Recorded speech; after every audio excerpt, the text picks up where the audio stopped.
First at 5. From the University of Florida's College of Journalism and Communications, you're watching WUFT News. Tonight's the night the vice presidential candidates will debate for the first time on national television. We'll tell you what you can expect from tonight's showdown. And Major Hurricane Matthew passed through Haiti earlier today. Coming up, I'll tell you where it's headed next. And Hurricane Matthew is leaving its mark. Tonight we'll hear from people who are concerned for Haiti.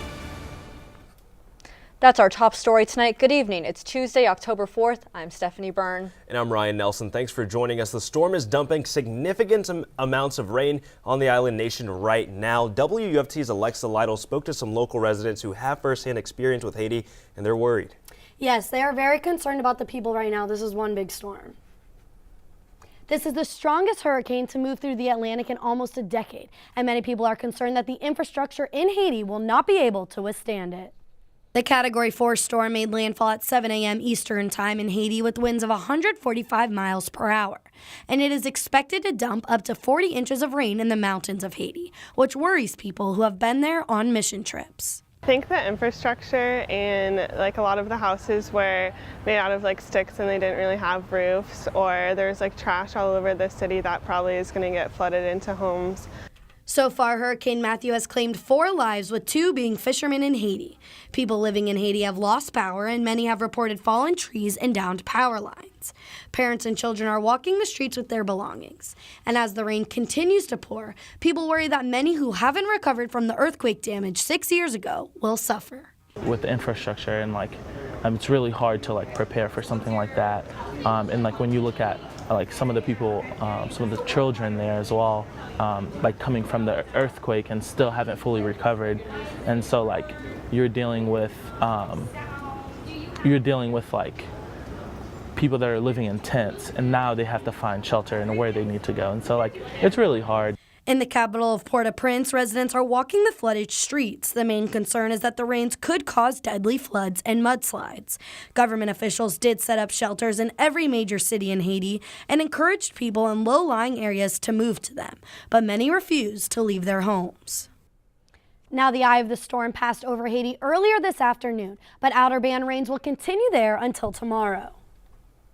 Thank you, Alexa. Hurricane Matthew is moving through the Caribbean and is headed for Cuba. WUFT's Lee Southwick has been tracking the storm all afternoon. She joins us now from the UF Weather Center to tell us when Hurricane Matthew is projected to approach the U.S.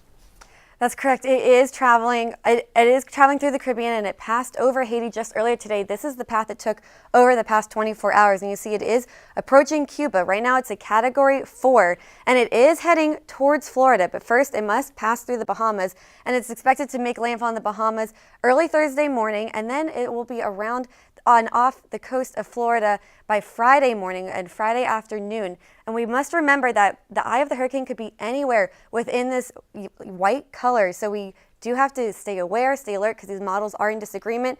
But we are expecting it to be Category 3 when it's near Florida. Then on Saturday, it will be off near the Carolinas, and then it will continue to head north. But bringing it back a little bit more locally and current right now, we do have some scattered showers over the area on radar, a little bit of cells popping up here just southeast of Gainesville, as well as in Marion County. So do be aware and grab your umbrella when you are heading out the door. And we can expect to see these showers linger until about 9 or 10 p.m. Then they dip off. Our temperatures will drop down to 70 degrees for your low tomorrow morning as well. Back to you. Thanks, Lee. Hurricane Matthew is concerning state leaders, including Governor Rick Scott. Matthew is not expected to hit Florida until Thursday night, but a hurricane watch is still in effect for part of the state. Governor Rick Scott is urging people along the I-95 corridor from the Keys to Jacksonville to start preparing now. Scott declared a state of emergency yesterday. Don't focus on the exact track at this time. The storm will be close to our state, and a small deviation from the expected track could mean a catastrophic storm would hit your part of the state. Is pre-positioning resources along the East Coast now to be ready for the storm. The governor is urging people to follow local evacuation orders if issued, but that's a practical nightmare for the homeless. They don't have the means to hop in a car, go stay in a hotel somewhere out of harm's way, but many won't consider a local shelter if it means abandoning their belongings. WUFT's Savannah Collins has more on the concerns about where this leaves them. Ryan, Stephanie, there may be a couple hundred people living near Grace Marketplace, not inside the shelter itself, but at the nearby campground that's come to be known as Dignity Village. There are ongoing safety concerns about what would happen if another Hermine or a worse storm were to pass overhead. I feel very vulnerable. When you're inside a home, it's a little safer, but when your only shelter is a tent, it's you feel a lot more likely that something unpleasant could happen. During Hurricane Hermine, these homeless campers were offered a bus ride to shelters, but many decided to hunker down. It was scary because the tents were lifting up and moving and vibrating, and they were worried because everybody says, oh, well, you're living in a tent. These aren't just tents, these are our homes. After Hermine, the city announced it may have to cap the number of people at Dignity Village for safety reasons. And please, don't take all my dignity away. But the next hurricane could be worse. If Matthew veers this way, it's already a Category 4. People need to take this seriously. And I know that Hermine, you know, we kind of made a fuss about it and it was not that big a deal. But this is not a tropical storm. This is a major hurricane, so people need to be prepared. I would rather be here safe with my belongings, not having to worry about whomever is going to watch over them. In a situation where evacuation would be necessary, that means packing everything up and taking it with you, because if you leave it behind, it might get blown away. Another factor officials consider are the trees. People can't be out in tents among all those trees. That's just not going to work. The only death blamed on Hermine was a homeless man in Marion County, camping in the woods behind a convenience store when a tree fell on his tent. An emergency management team was meeting this afternoon to come up with a plan of action for the city if Matthew becomes a threat as far inland as Gainesville. Reporting live from the newsroom, Savannah Collins, WUFT News. Thank you, Savannah. The city of Gainesville is beginning to prepare for Hurricane Matthew in case we see any impacts by Thursday night. Gainesville Fire Rescue held its first emergency management meeting today to get organized in case the storm track starts to threaten even the inland counties of north central Florida. Emergency management is making sure city departments are prepared. Right now, everything's up and running. Our departments are doing their pre-storm actions. You know, checking off all their checklists, making sure everything's good to go, and so that the city as a whole is ready to respond in case the storm does impact the area. Emergency management is urging the public to make sure they are personally prepared and have communication plans. Gainesville Fire Rescue says now is the time to be restocking 72-hour emergency kits.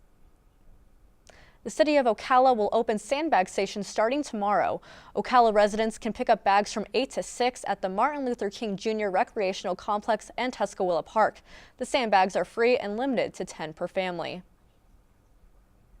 Public Works officials say construction on Northwest 8th Avenue is almost complete. And drivers are already noticing a difference. WUFT's Leah Shields joins us live from Northwest 8th by the underpass with more details. Leah? It's been a long time coming for Northwest 8th Avenue, and the people that live and drive on this road are relieved that the chaos of construction is no longer, but they still see areas that they wish were improved. The roads are repaved, sidewalks expanded, and crosswalks have been put in as of the end of September. So is the year-long $5.7 million construction project on Northwest 8th Avenue finished yet?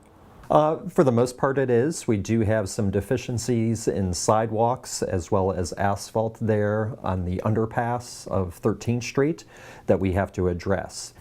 Part of the project was adding several of these crosswalks with blinking lights when you press the button. But parents say the blinking lights aren't making drivers slow down. A mother of 5 who lives on Northwest 8th Avenue says she is glad construction is finally over, but she doesn't feel any safer.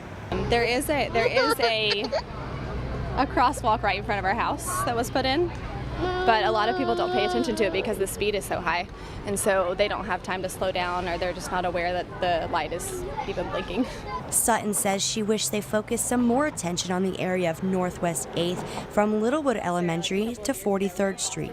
There are so many kids and families who bike and walk around this area in the neighborhoods, so that doesn't seem like it's benefited the people that are actually living here. Skinner confirms that speed limits have not changed on Northwest 8th Avenue. The finishing touches will be completed in November and December with some road closures here by the underpass, but Skinner says that they are on time and on budget, and any extra fixes will be paid for by the contracted company and not the taxpayers. Reporting live from 8th Avenue, Leah Shields, WUFT News. Thank you, Leah. The Confederate soldier statue in downtown Gainesville could be finding a new home. The statue, nicknamed Old Joe, drew controversy last year over its Confederate nature. Alachua County commissioners unanimously agreed to discuss the location of the statue. The Veterans Service Advisory Board is now being asked to weigh in on the issue. The recommendations will be discussed at a later county commission meeting.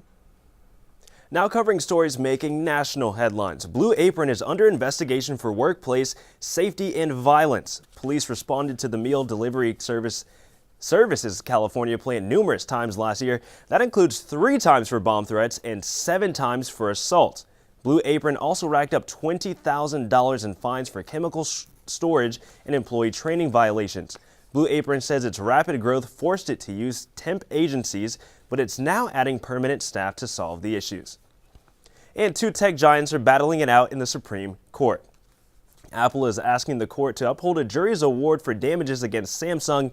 In 2012, a jury trial found Samsung infringed on 6 different Apple patents, and that jury awarded Apple $1 billion in damages. Last year, an appeals court reduced the award to $548 million. Samsung is now questioning whether it has to pay that much, arguing the old design laws don't seem to apply well in terms of modern gadgets with lots of features.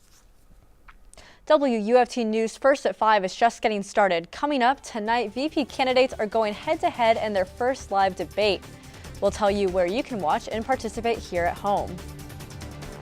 And Hurricane Matthew is slowly but surely making its way towards Florida. Coming up, I'll tell you what impacts we can expect.